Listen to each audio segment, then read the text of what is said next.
I am Dinal Patel, Assistant Professor, SMC of Dairy Science, Anand.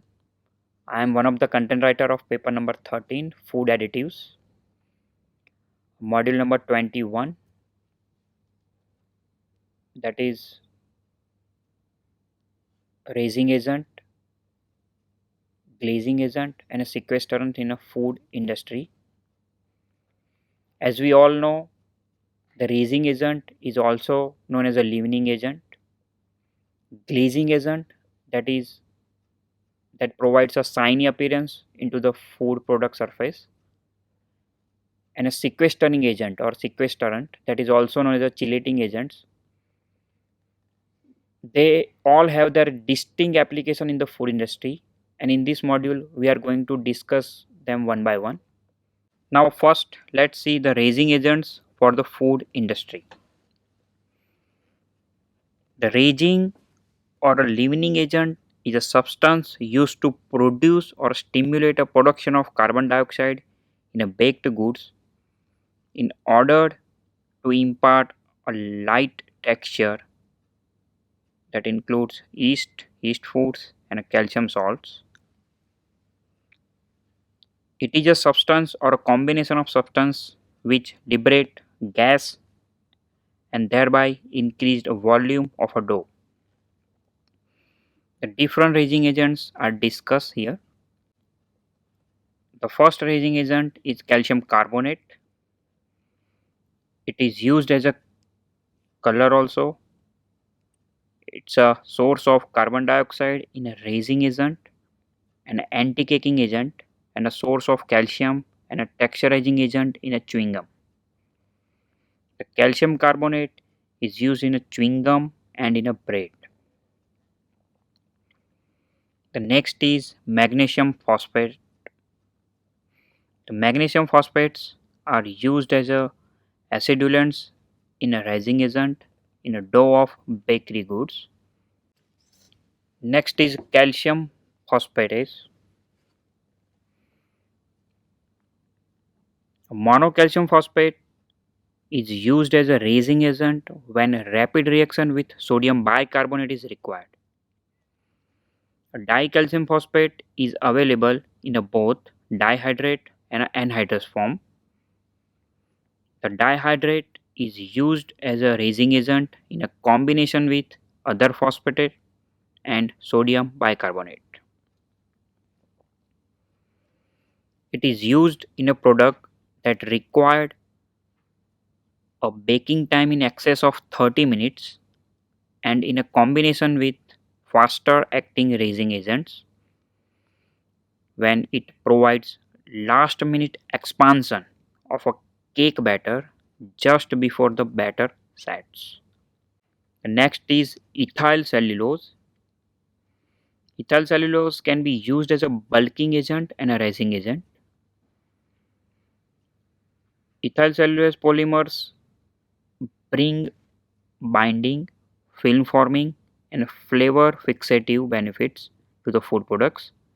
It also helps a flavor last longer. It is used in a food supplements and encapsulated flavorings. The next is sodium carbonate, that includes both sodium carbonate as well as the sodium bicarbonate.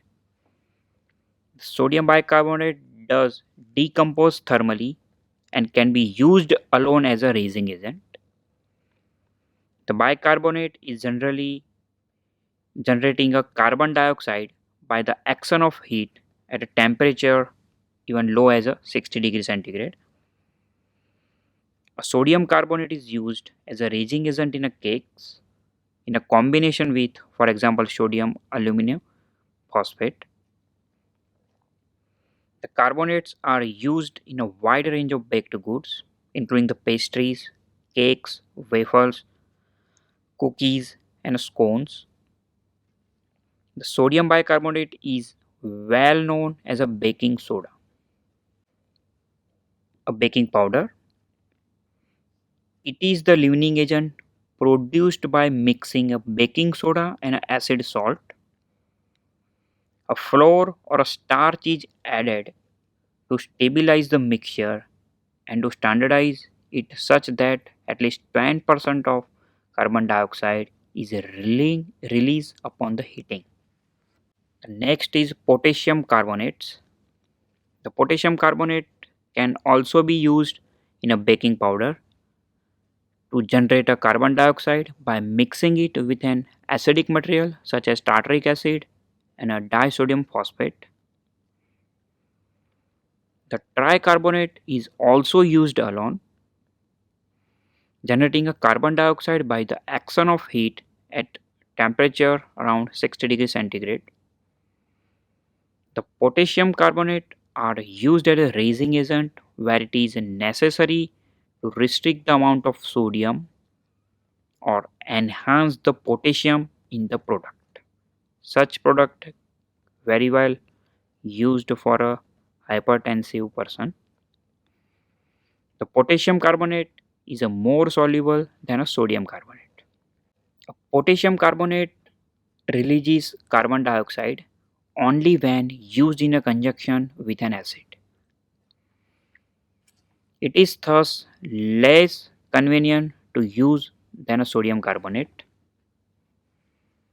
When used in excess, potassium bicarbonate can leave a soapy taste into the products.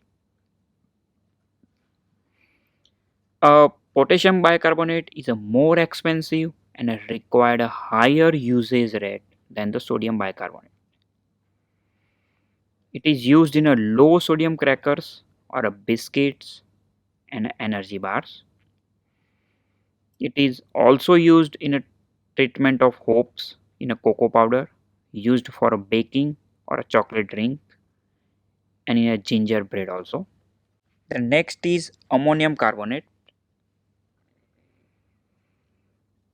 Either ammonium carbonate or ammonium bicarbonate is used in a small extent as a leavening agent. The ammonium carbonates are particularly useful because they break up on a heating to only a 60 degrees centigrade and generating both a carbon dioxide and ammonia and leaving a no residue into the product. It is primarily limited to certain types of cookies and cream puffs only. The ammonium carbonates are now used as a raising agent in a manufacture of biscuits, crackers, and in a sugar confectionaries. The next category is sulphates or sodium sulfate. It is used in a colors to standardize the color strength of the powder. Sodium bisulfite is also used as an acid in a raising agents. The next is a potassium sulfates. The potassium bisulfate is used as an acidic material in a raising agent. It is used as a replacement for a sodium sulfate in a products where it is required to reduce the sodium level. The next is a sodium aluminum phosphate. Sodium aluminum phosphate is an acidic product used as a raising agent with a carbon dioxide generator such as a sodium bicarbonate.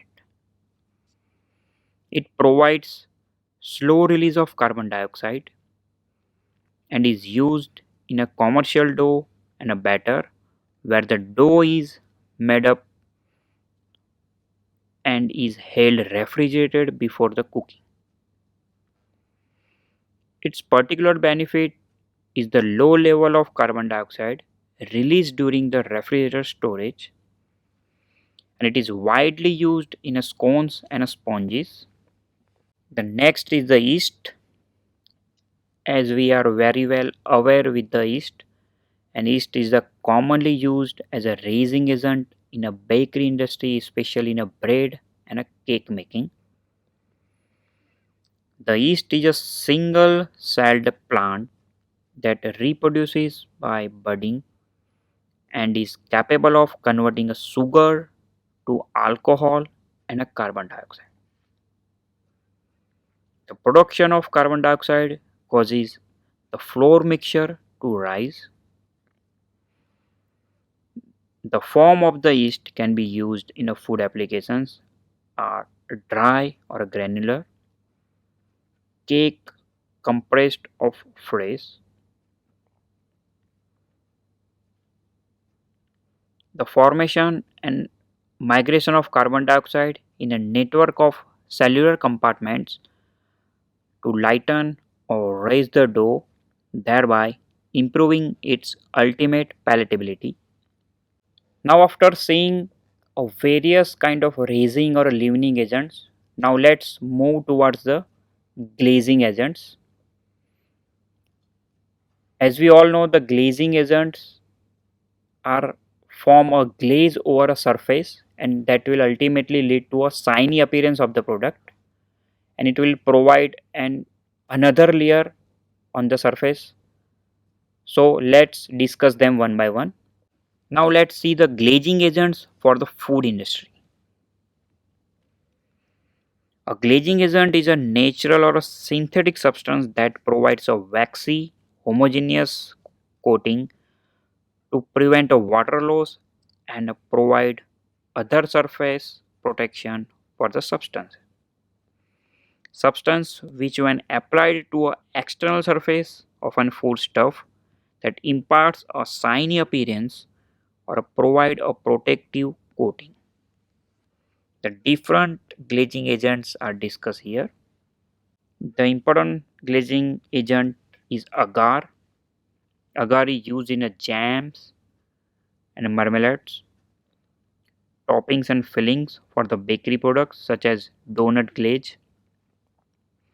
The agar gel are used in a gelled meats worldwide. The next is caragum. The caragum is used as a thickener, that is cold makeup, and as a coating and a glazing agent.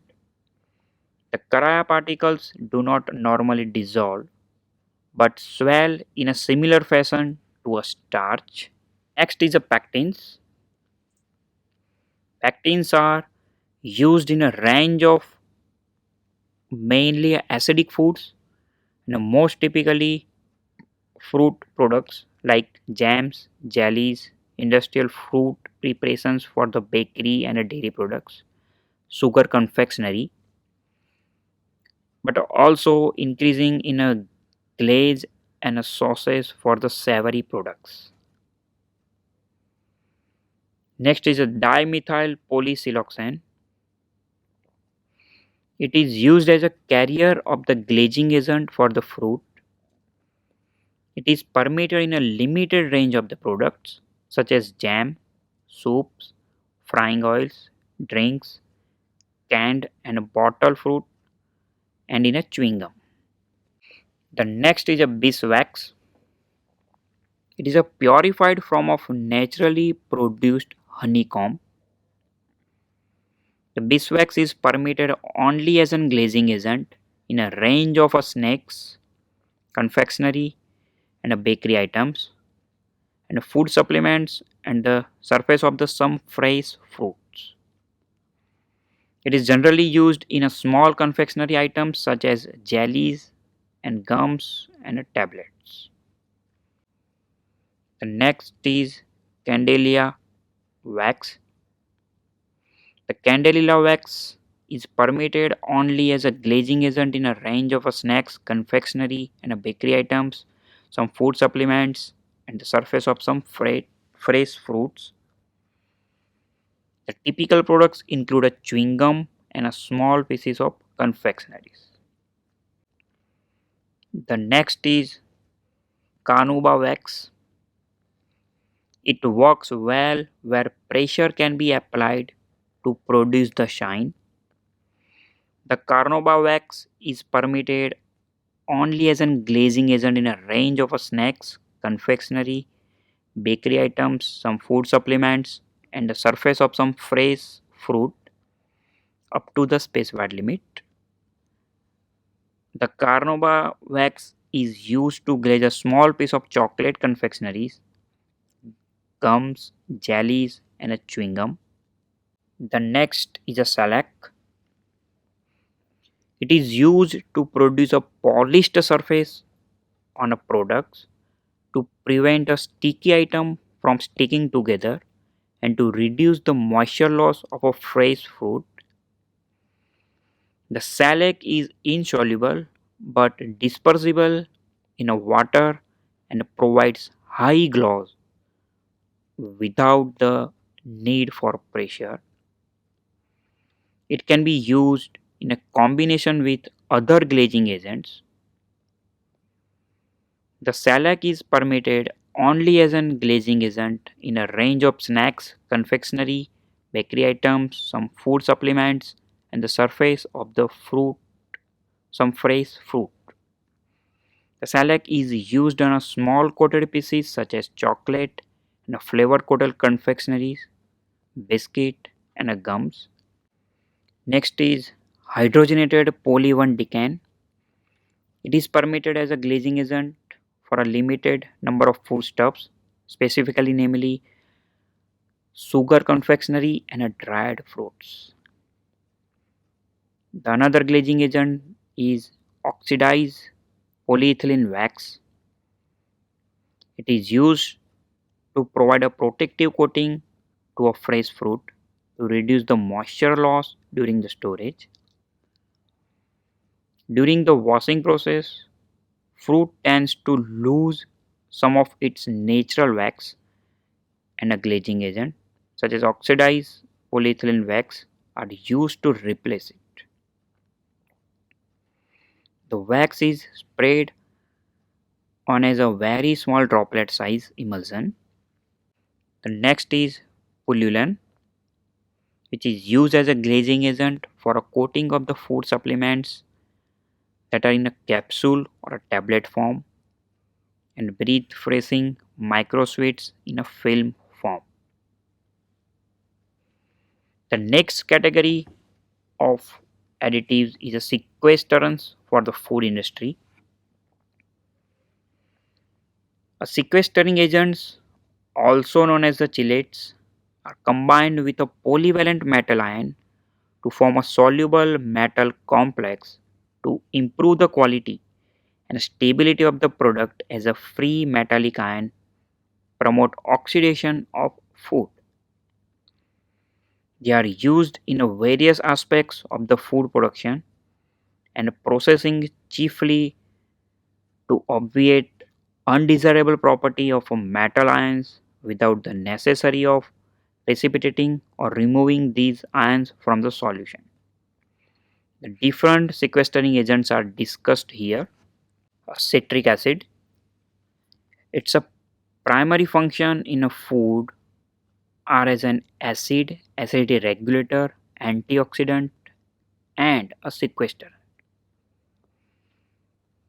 It is a powerful sequestering agent binding metal ions that are responsible for the onset of the rancidity. In a dilute solution, citric acid reduces the discoloration and spoilage of cut fruits, vegetables, and sulphates. It helps prevent a rancidity in a fat and aids the degumming of the vegetable oils. Its clean, tart taste has found wide application in a soft drinks, specifically carbonated, squashes, nectar, and powdered beverages. It is also applied in sugar confectionaries, jam jellies, preserves, soups, and sausages. The next is a phosphoric acid. The dimethyl phosphates are used for their ability to enhance the water binding in a meat and a dairy products, preventing water loss and a shrinkage during the cooking and storage. They are also used to stabilize the milk products such as evaporated milk against protein coagulation and a gelling, but also to increase the rate of gelling in a instant pudding and a cheesecakes. They are powerful sequestrant of calcium in a water and are used as such to prevent flocculation of milk protein during rehydration in hard water of milk-based powders. Next is metatartaric acid. It is also known as a glyceric acid.